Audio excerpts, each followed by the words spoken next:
stars, like if you want to call it that. That's what It's I mean. like, Yeah. yeah, So yeah. he these days, I think if you want to, the best way to address it is to probably come out and be ultra like babyface in like smiling all the time and happy, that really bad cheesy look, and kind of like, deep down know what you're aiming for is to be a heel in the end. But like, you've almost got to start off as a baby face to get that reaction to go all the way for you. But it's a strange time in wrestling because fans have become so smart to it, as you say. And only this week I've been doing like quite a lot of watch alongs on like some of the old WrestleMania matches.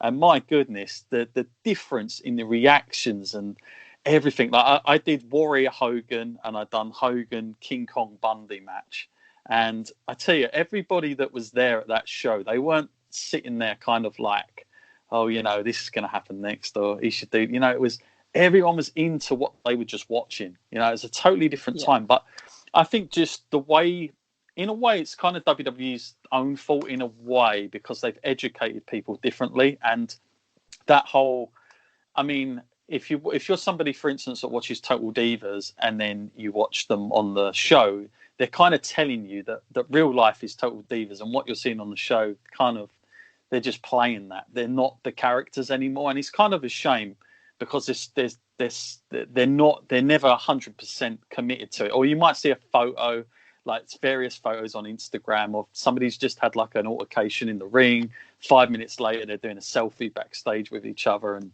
thanking the other guy for what they've just done. And that kind of stuff is just, I mean, I guess it's the old school mentality is just kind of gone, the old sort of conduct, I guess, that's kind of happened to that. But you just have to adapt, I guess. And because like you say, that's all you can do. It's about adapting, because if WWE didn't hit that social media market, if their superstars didn't hit that social media market, if they didn't do these reality shows, if they didn't do this content for the network, would they still be as relevant? And it's hard because, like we say, like, okay, so like I said about All-Star's the best. Like, they just come in to enjoy wrestling. They will boo the bad guy. They will cheer the good guy. They will get so into it. Like I said, my match with Monica, we didn't do anything crazy.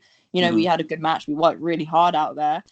They loved it, like, because it was just classic, like you say, that when you watch old WWE matches and it's just the bad guy and the good guy, whereas like today that doesn't work. But times have changed. We've become a society, like I say, when me and you want to buy a video game, we'll go and look at it on YouTube.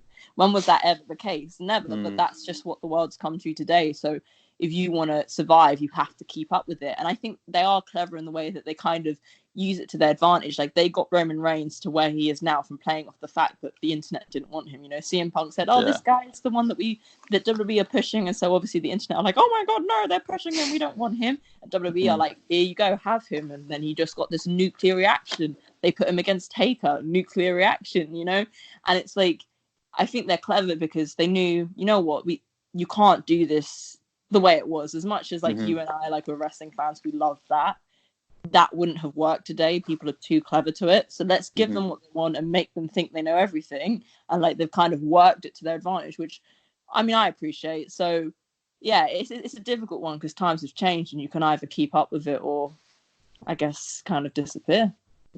Did you have you ever heard the name of Andy Kaufman? Rings a bell.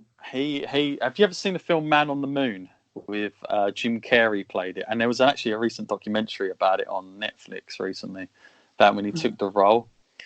Well, if you haven't heard of him, check him out after. But he was basically a comedian. He worked on like Taxi, and he had a little stint in Memphis with Jerry Lawler basically. And his gimmick, I mean, obviously he wasn't a wrestler, but he could get heat. And he'd throw up these videos. I mean, if he'd done it today, my God, I don't know what would happen. But it would be videos like the woman should be in the kitchen doing the dishes. Oh my God. And basically he made this title, the Intergender Championship, and he'd call out people. But back then people thought this was real. This is like really doing this. But obviously a lot of these women that he called out were plants, and he'd get them in there. And obviously he'd always win at the end of it.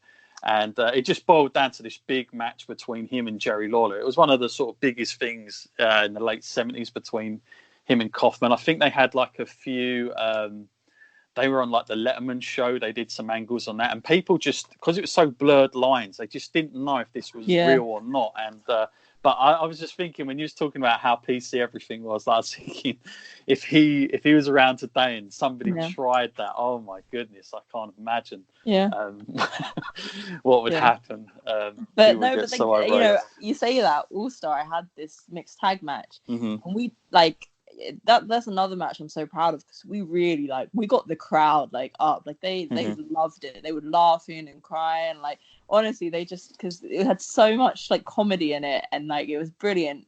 But one of the things the guy says to me is get back in the kitchen, and then obviously I slap him, and they were going crazy, and I slapped him across the face, and then they literally got off their seats. They were going crazy for it, and then at the end I do a big head scissors to him and then tag down and whatever. But so he gets his comeuppance, and it worked because they lost. He took all that smack and then he lost. So I don't know. I mean, everyone's different, and maybe some people find it offensive, but to me, I'm I mean, that obviously that's very tired, the whole get in the kitchen thing. But I like it when people do controversial things, because it works.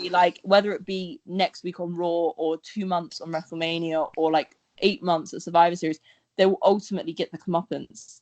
So it's you need to tell these stories, and that's why I love wrestling. But I do think WWE kind of get the blurred line things in the sense of the whole pipe bomb stuff, and they knew that was what was current at the time, and so they let's validate it and let's do the pipe bomb and stuff like that. So I think they can still do it. It's just a shame because we're old school wrestling fans, right? So we love the whole just the classic story and stuff, and unfortunately that it doesn't work as well today, or there's not as much of it today, because you can't really say anything to get heat, because it turns into actual real life. Let's cancel them, rather than, oh my god, I hate this guy, through him. It's not. It's let's find out where he works in real life and cancel him. You know what I mean? That's the kind of thing that happens. But it's just about adapting, I guess. Yeah, I mean, when I was a child, I was a huge Bret Hart fan. He was my guy. He just won at WrestleMania 10, and I used to absolutely despise Shawn Michaels. I could not stand the bloke. I mean, I'd break my figures of him. I'd tear the posters down if I found one. He's just drive me mad. But on screen there was such. I mean, obviously we found out later that there was a real rivalry between the two of them. It was legit. Probably why it came across so authentic. So good, yeah. Yeah, but I mean, it does get you gripped into it. But I mean, I don't know how I'd feel now if I was growing up in today's. I'm not sure how I'd feel about WWE and the product. I just don't know if I'd feel the same or not. I'm not sure. You say that, but I think the magic. Obviously, as you grow older, it's going to change. You see the product differently, and I think they've done well to market things for adults as well as things for kids. But I was at All Star and I had a meet and greet, and one of the kids had a WWE shirt on. I was like, oh, who's your favorite? And they're like, Roman Reigns. I was like, me too. And then the other kid was like, oh my god, I think Goldberg's so cool. And this was when Goldberg just beat The Fiend. And it's crazy because, if you went on Twitter at the time, everyone was losing their minds. All the guys, all these men were going crazy. But there's this kid and his dad, and they love Goldberg. And they're the ones that'll go and buy his merch. They're the ones that will go and they'll buy the tickets to the show and they'll be there cheering for him. So it's we might be here and think, oh, it's not the same anymore. But for kids, they still see the good guy and the bad guy. Whereas maybe me and you who are older now, and we're obviously in wrestling as a business as well, we see it differently. But it's, for me, I still massively enjoy the product. I still think it's cool. It's just different. But that might be because I'm a wrestler now, I don't know, but it's different, but I still enjoy it. But when I saw that kid and he loved it, just made me smile, because I just thought, I think it's so awesome that it reminds me of when I was a kid and you just loved the good guy and you hated the bad guy. And I just thought it was really sweet that, I think they're out there. They're definitely there. They're the ones that, I mean, they've been the John Cena fans for goodness knows. He's a juggernaut at selling merch. So any show you go to, John Cena shirts are there. John Cena won't be that. John Cena won't have been on WWE for a year and they're still in his shirts because he's the man. Okay, well, let's digress to a little bit of WWE then. A lot of my friends, they keep asking me, why are you still posting WWE stuff? And because, to a lot of my friends, unfortunately, the football's finished for them. If they're watching basketball, the NBA's finished. The baseball was just about to start, and all these live entertainments, like, I don't know, even Ant and Dec, that's caused some controversy, the fact they're not there in the studio, whatever. But of course, WWE for us, for wrestling fans, is still going on, much to people's surprise, maybe, but not mine. I mean, if you've kind of followed Vince McMahon, you probably this is a guy who, you know, will always put on a show when he can. I'm sure if he could have, he'd have gone with WrestleMania at Tampa, but nonetheless, they've had to sort of take this in now a capacity of having nobody in the crowd. It's going to be over 2 nights. It's going to be at the Performance Center. They've been doing Raws and SmackDowns at the best they can. I mean, it's got to be difficult. They're trying to fill 3 hours and 2 hours, and NXT as well. So it's hard going, but they've been sticking some content that doesn't normally go out on the networks, which has proven really well for their ratings, because again, it gets fresh eyeballs on it. And yeah, to be honest, imagine being a normal fan and then switching over to Raw, and then across. You're watching the Rumble with Brock Lesnar in it. Like, yeah, so wow. I got a feeling that they may get more casual viewers, like we were talking about off air, like the fact that there's nothing else on, especially live, or not that WrestleMania is going to be live, but it's certainly going to be exclusive. Yeah. First time to see it over that entire weekend. I think they may do really well out of this, I think so. surprisingly. But I think, like you say, it's going to be the fact that, like, people who might just be into sport and there's nothing else on would tune into it. And also, like, I mean, a lot of people who might not be massive WWE fans, but like wrestling out of curiosity, would be like, what are they going to do? And then obviously all WWE fans, as normal, are probably going to watch it because, you want to watch wrestling, right?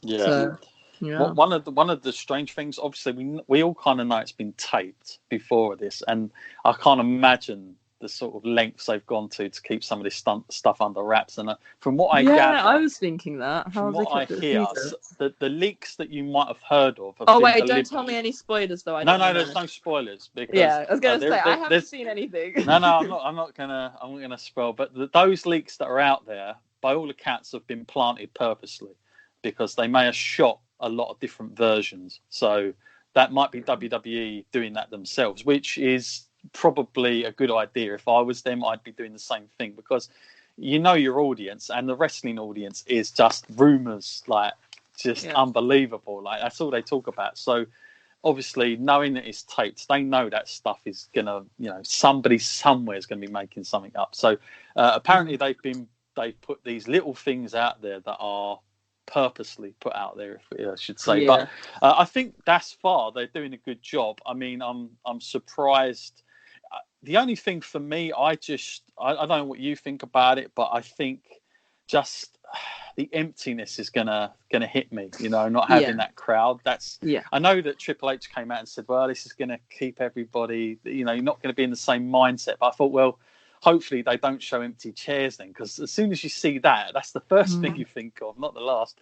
So I'm hoping that they might do something with the setup that is a little bit different. That's what I said, because actually Dan was the one who said it. So we watched, was it SmackDown, I think, that was the first one with no crowd. I think it was. They did. So we watched that live, and I liked it because it was very raw in the sense that it was like, this is real, like this is what's happening, but like, and it kind of hammered home like the whole emptiness, but they're still working hard to put on a show for us, which I liked. Someone did a really funny tweet. They were like, it's like a Beckett play. Like they watched like the John Cena theme promo. And, but it's weird because for some of the storylines it really works. It's weird, but then obviously, like, for example, the last man standing match with no crowd could be a bit like, it's interesting to see how that was going to go. But Dan actually said, like, and that's why I said it to you earlier, was they should do something with the set, like what you said about the emptiness, like with WrestleMania. Like I don't know what kind of things they had planned, but they should do something with the set where it's not empty chairs, it's like almost like screens going round, and they've got some sort of like effects on it. And I don't know, maybe they have, like I'm very interested to see how it's set up. But I know what you're saying about the emptiness, because I've actually been rewatching, like, I think I've gone back like 6 years and been watching just like the WrestleManias, just whilst I've been working from home, just having them on in the background. And like when I'm on my break and stuff, I'll be watching it, and like it's just amazing. Like the crowd is so huge and it just looks like phenomenal. Like when you look at it, you just think, wow, what a spectacle. And it is sad, like this year, like it's just not going to happen. But, you know, it could be worse. It could be